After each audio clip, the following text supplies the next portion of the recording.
Welcome to Euromonitor International's podcast series. Today we are welcoming Adeife Onwuzulike, our new Director of Diversity, Equity and Inclusion, as she joins Marguerite LeRolland, Head of Apparel and Footwear, and Fflur Robert, Head of Luxury Goods, to discuss DEI in luxury and fashion. So we're delighted to introduce you to our new Director of Diversity, Equity and Inclusion at Euromonitor International. Adeife joins us from the CBI, or the Confederation of British Industry, where she was also Head of Diversity and Inclusion. At the CBI, Adeife worked on embedding DEI into the business culture and strategy and created and managed a number of employee networks. She also worked with the CBI's 190,000 member organisations on their journey and helped to create and deliver what they call the CBI Change, which was their race ratio campaign, which focused on accelerating racial diversity in business. So welcome, Adeife, and thank you so much for your time with us today. So before we get down to the nitty-gritty, maybe you can start off by telling us a little bit about yourself, how you got to work in this area of DEI, and of course, how you came to Euromonitor. Thank you very much. Thank you very much, Marguerite. For me, it was about understanding how best to drive business change. And my background is in HR and people. And I think that's a good foundation to start off in this conversation, because ultimately with diversity and inclusion, it's about how you get people to, come on the journey with you, how you influence them, how you get their buy-in. It is sales sometimes, but actually it's about understanding how the business works so that you can also see how the DEI works and build that bridge together. And without the people, you can't do that. And without your leaders, you can't drive that. But also the people in the organization help to breed accountability to the journey ahead. So that's kind of why I like DEI. It's not just, it's business strategy, it's psychology, it is kind of anticipating the future, which is constantly evolving in this field, but also it's exciting. And I think that's some of the things that pique my interest around this field. It's not something that you can put in a box per se. And so for me, it was about, thinking about how I can bring that to Euromonitor to help you all on the journey that you're currently on. We all know, and we'll get into it, the 2020 pandemic and everything that came with it accelerated a number of things that were already in place. But the DEI conversation now is evolving at a rapid pace, and seeing where Euromonitor is and where we need to get to excites me, because I think it's possible. We just have to also take appreciation of the journey ahead. Thank you, Ify. I think Fflur and I just written a report on DEI in the luxury and fashion industries, and that was really interesting learning and discovery for us to see how broad DEI is and how the message itself has shifted from diversity only to inclusion and equity, where people feel they belong and have a say. Yeah. From your point of view, how did we get in this position today, and how and why DEI is a major conversation in the boardroom nowadays? I think it started off with the conversation on gender and representation of men and women in the boardroom. You had the 30% Club, which is now gone to be a global organization. And you've seen their focus on ensuring there's at least 30% representation of females at boards. Many of the FTSE 250 are still not there yet, but they're getting there. But I think that opened the door for a number of conversations that we have now. And, also coupled with things like the Me Too movement and everything else, you saw, I would say about 10 years ago, you saw conversation on gender, you saw some on sexuality, especially with the work that Stonewall has been doing, but race not so much, and disability definitely not so much. But it's changing now, because I think it's gone from let's focus on one thing to let's kind of get a better understanding of the different communities within our organizations. And this is both locally and globally in context. And to do that, you need to make sure you have that data. So I think for where we are now and where DEI is evolving into, it's gone on to the conversation of diversity. Do we have it? May not track it in data. A nice to do, not measurable. To how are we measuring it? What is the data saying? Are we able to progress on this? You talk about pay gap representation, ethnicity pay gap, gender pay gap. You're now looking at how you measure inclusion, because ultimately it's very different. I was saying to someone this morning, way back, even up to 3-4 years ago, you would ask the question in like engagement surveys, what's your perception on diversity and inclusion? Those two are separate things. They measure different things. Diversity is representation. Inclusion is about belonging and that sense of feeling that this is a place where you can thrive. And so the changing dimension of the conversation is for the better, because it allows people to be more focused in our approach. But I do think that you now have the conversation of things like the ESG and the sustainability piece.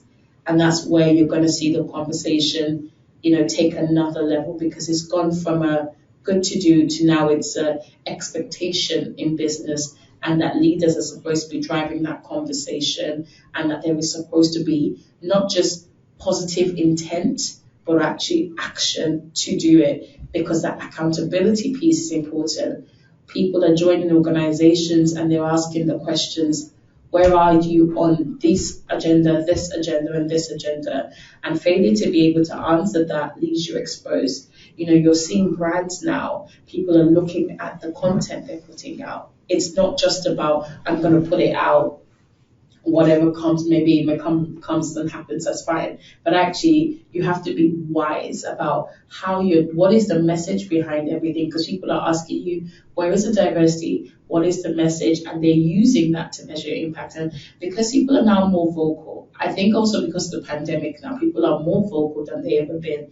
And that voice is driving change, because organizations are going back on things they may put out and say, oh, maybe let's look at this again. So it's not even just their consumers driving change, because that's what they used to be measuring on, what are consumers buying, what is going on.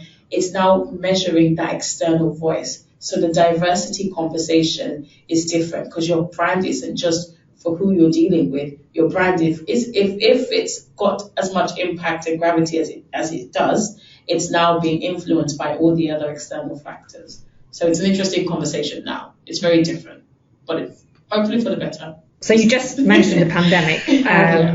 Of course, no one will deny that the pandemic has played a huge role in changing how we view so many things, how our lifestyles have really kind of been turned on their heads, from how we work, our homes, how we dress, how we socialize. Virtually everything has changed almost. So in terms of DEI, where do you see the kind of the effect, the biggest effect that the pandemic had, but also now, when we look at things like social inclusion and the inflation effect and the cost of living crisis. So how do you see kind of that coming into play now? I think if I start on the point about the cost of living crisis, what I find really interesting now is that we have seen the impact of the cost of living crisis across the globe. It's not just a, UK or America conversation. This is something that's impacting people in different capacities, and that's impacting how much you can spend. So there is now a little bit more wisdom, and I'm seeing this with the younger demographic as well. They're buying items that are going to give them a dividend in the end. They may not have the money, the full amount to buy a house or to do whatever, but they're using their money and they're buying purchasing power to buy things that they can potentially, keep for a period of time. And at some point, if they sell it, they will gain a higher yield. So people are thinking a lot more smarter now about their coin. Even now, with the cost of living crisis and the pandemic, we talk a lot in the DEI space around the power of your money and, the different communities and how much, money they spend. I'm seeing a lot of the black economy, especially in the UK. They talk about having that black pound and being able to invest it into black community. If you're going to spend your money, spend it investing into your communities. So there are conversations with that lens now. But I ultimately think within the DEI space, across the board, the pandemic has really accelerated a lot of the things we're looking at now. The pandemic has meant that people need to rethink what they want. What is the purpose? What do you need from organizations, but also what do you need from brands? And what do you want to see? And before you could hide behind it, you may just be a silent buyer or a silent observer. But now I think there is more voice. And I know many people might view this as chaotic because if you have too many voices and stuff, it's like, which one do you listen to?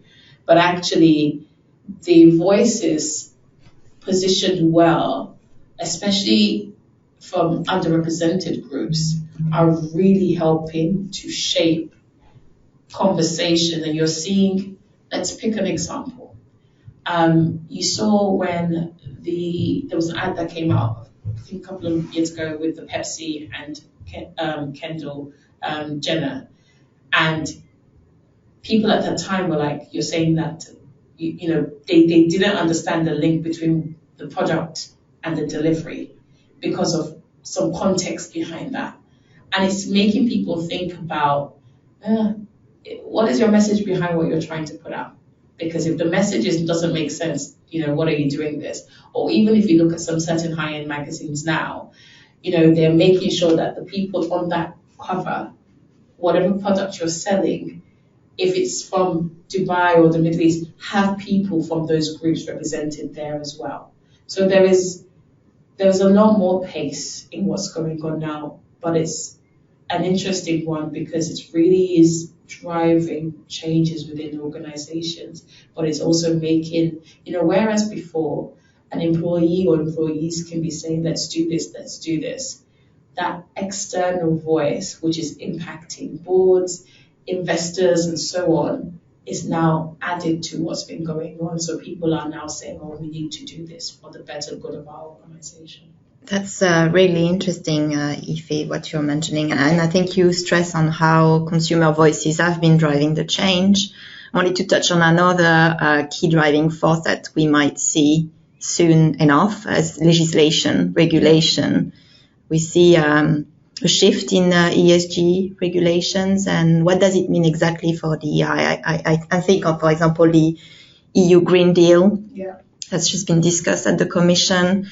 But also California's new garment labor law, the new law in New York, protecting workers as well better. How do you see the future of DEI regulation? With DEI linked to ESG, there is going to be more legislation on that because, and this is the conversation we're having now around, is it DEI, is it ESG? But ultimately, investors are looking at sustainability. And that sustainability will impact the way organizations are operating. It's going to impact their governance. It's going to impact their social impact. It's going to impact their environmental impact as well. And ultimately, if you look at certain legislation around, modern slavery, how you're, dealing with people, it's going to affect how an organization is thinking in terms of their approach. It's going to affect how they approach things in terms of their costs as a business. Do you put your business in a particular place because the cost will be slightly lower so you can maximize on profits and so on and so forth. But with different legislation coming out, it will definitely have an impact on organizations. But that legislation, whilst it's led by government and different levels of influence, it's also led, some of the things are now going to also be led by investor groups. And so it's going to be an additional pressure on businesses because now they're going to have to be thinking about how they are in line with those legislations, but also how those legislations link to sustainability, wider ESG, but ultimately diversity and inclusion where are they at? And what most organizations will find is that there is a blind spot in that conversation. For some, I've seen they've been doing stuff before, so they are not going to be as reactive. But as we've seen with the pandemic, and as we've seen even with the 2009 recession, things like this happen to accelerate a certain way in which we're evolving into.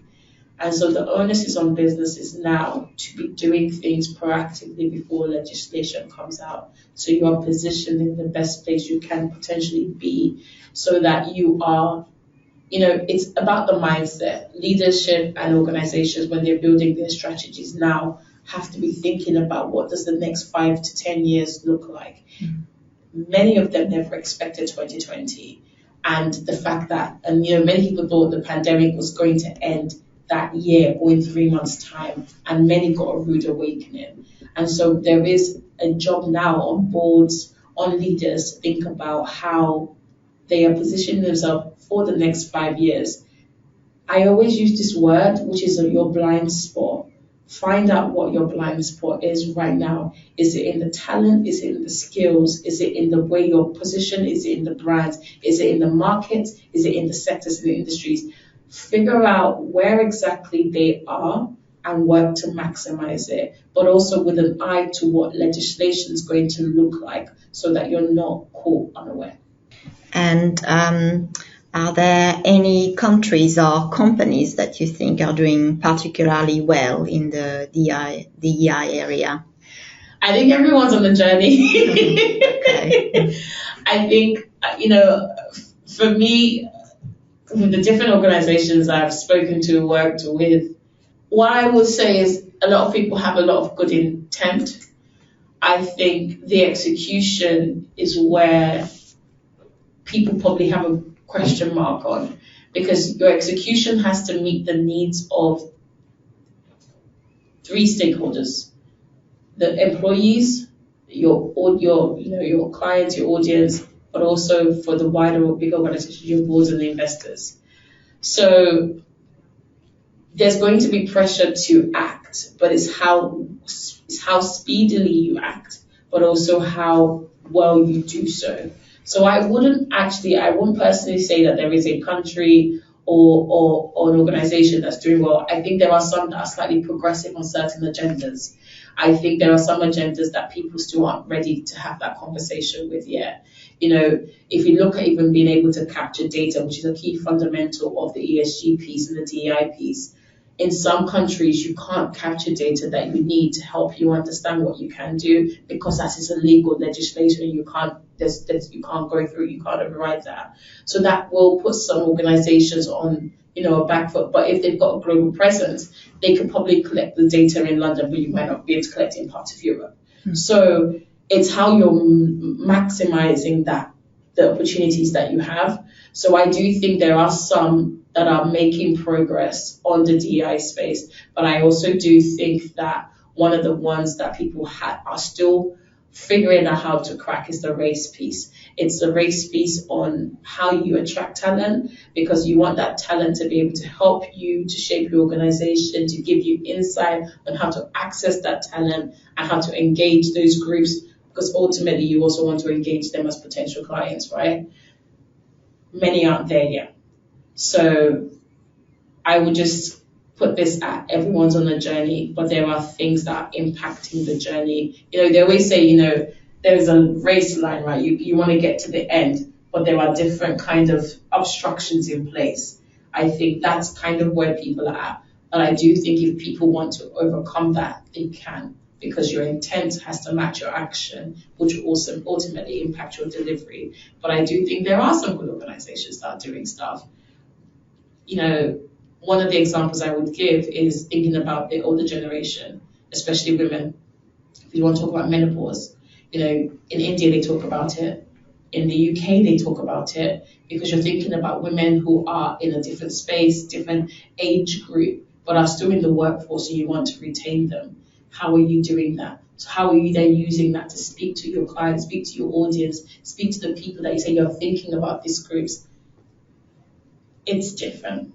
there are different parameters to measure success So, in each diversity strands. You just mentioned the issue around race, and earlier you spoke about the importance of the pound or attracting the black pound. And I guess one thing that we, in staying with kind of luxury and fashion, that we have noticed and is a big trend is buy less, buy better, which obviously bodes very well for luxury and sustainability, because in theory, luxury should be made well. It has longevity, it has heritage. At the same time, people can buy a luxury bag, for example, as an investment that they can either sell on, rent, or just keep, for later life. So I'm kind of on that level. Do you feel there are any luxury or fashion brands that should be called out as leaders in this area, doing better than others? You don't have to mention any, but there could be some that you feel which are particularly strong in this area. And similarly, what are on the same breath, what are the biggest pitfalls? Not mentioning any brands, but that you see taking place from kind of a corporate perspective. In terms of brands, I think one of the things that we're seeing now is that there are people that are looking at their delivery and the content that they're putting out, and they're making sure there's diversity in those groups. However, if I then look at fashion week and some of those really luxury high-end brands, not all of them are doing the same thing, because they're still sticking to the same model, because that's what sells, and rightly or wrongly so. And do you think that's out of fear or ignorance, or I think money? I think, luxury for many years has been exclusive. You always used to hear there are some luxury brands that don't need to advertise because that's just the level that they're at. And many people don't want to change. Change is unraveling, and there is this ongoing battle right now of, and I hate this word, so just indulge me for a second, woke. And some people are seeing this change as a wokeism way of, Maybe just explain what woke means. Woke is the analogy people are using now to basically say that people have awoken to what's going on. But actually it's not true, because the balance you have to put with that is that for many people, they were very aware, this was their lived experience, but they didn't have a voice to say it. Now they feel confident to use their voice and empowered to say what's right and what's wrong.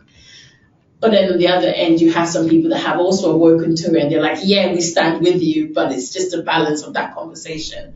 So I think taking it back to the luxury brands, I do think there is a conversation about fair, because it's like, if we do this, are we, again, indulge me for a second, are we kind of diluting our audience? Are we taking a step away from luxury and high end to everybody? And that's not what they want to be. They want to speak for a specific demographic. But actually, you can still do that without diluting it. It's all about your delivery.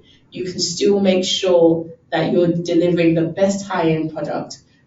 But the people that are delivering it might look slightly different, because your buyers are different now. People have more impact in the coin that they spend. So you have to be able to resonate with them.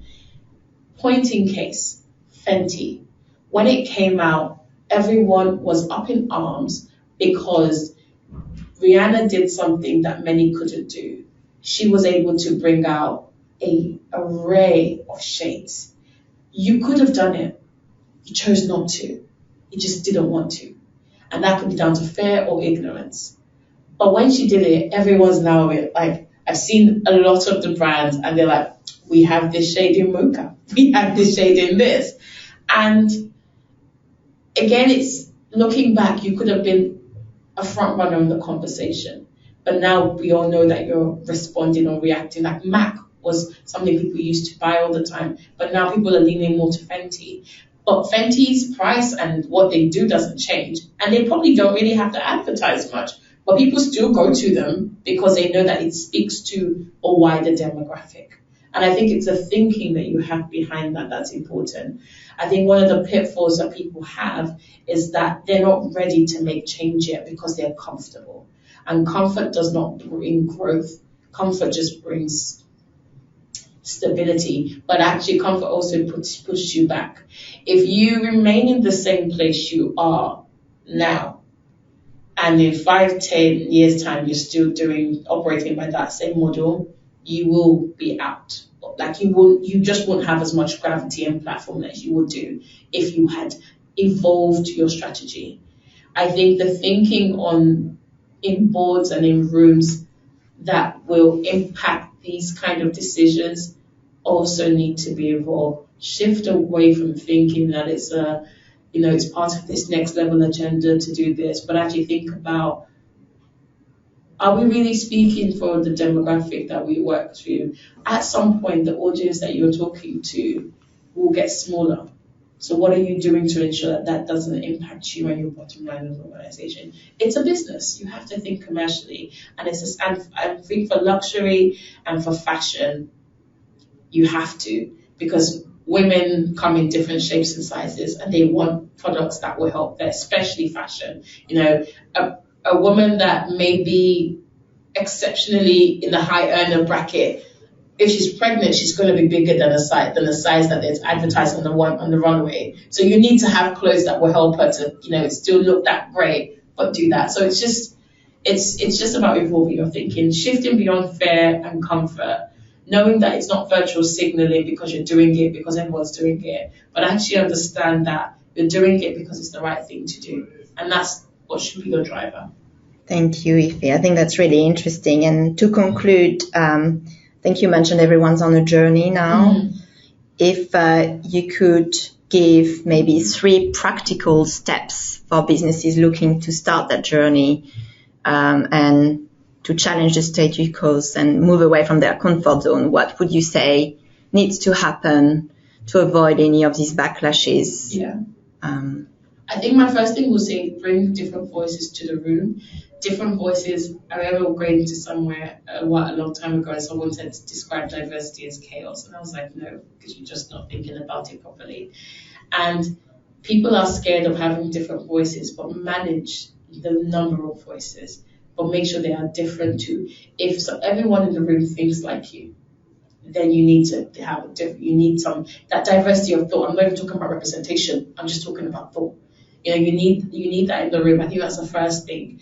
I think there's a self-work that especially people of influence and decision makers need to do in terms of understanding why they hold their own kind of biases and, inability to do what seemingly looks like the right thing to do because they are held back by fear or because they don't want to. And I think the third thing about that is to really ask yourselves, are you where you need to be in 5 years? Because if you're not, what do you then need to do? Because that will link to how your business is structured, what talent you're attracting into it, how you're commercializing and branding your products, who you're using, who are you engaging with? Are you engaging with diverse supply chains? Are you doing all of those things? Once you focus on those 3, from voices to internal work to then thinking about the wider business, you will start to build a plan together for change. Thank you. Amazing. So I think it's clear from this conversation that there's still a lot of work to be done to achieve greater equity and diversity in the luxury and fashion industries, but a lot of good steps in the right direction have been taken already. And I think it's safe to say that in future, there will be more and more initiatives towards greater and more genuine DEI across the board. Yeah. This will be driven by a mixture of consumer voices, regulation, as well as consumer empowerment, really. So that's going to be interesting development soon. And thank you for your time. Thank you for having me. As always, wonderful to hear you speak and your very wise words for all of us. Thank you very much. And thank you, listeners, for tuning in. If you'd like to learn more about our report, DEI in Luxury and Fashion, What's Here and What's Next, or read an article about the 5 trends shaping the global luxury market, you can find links in the description.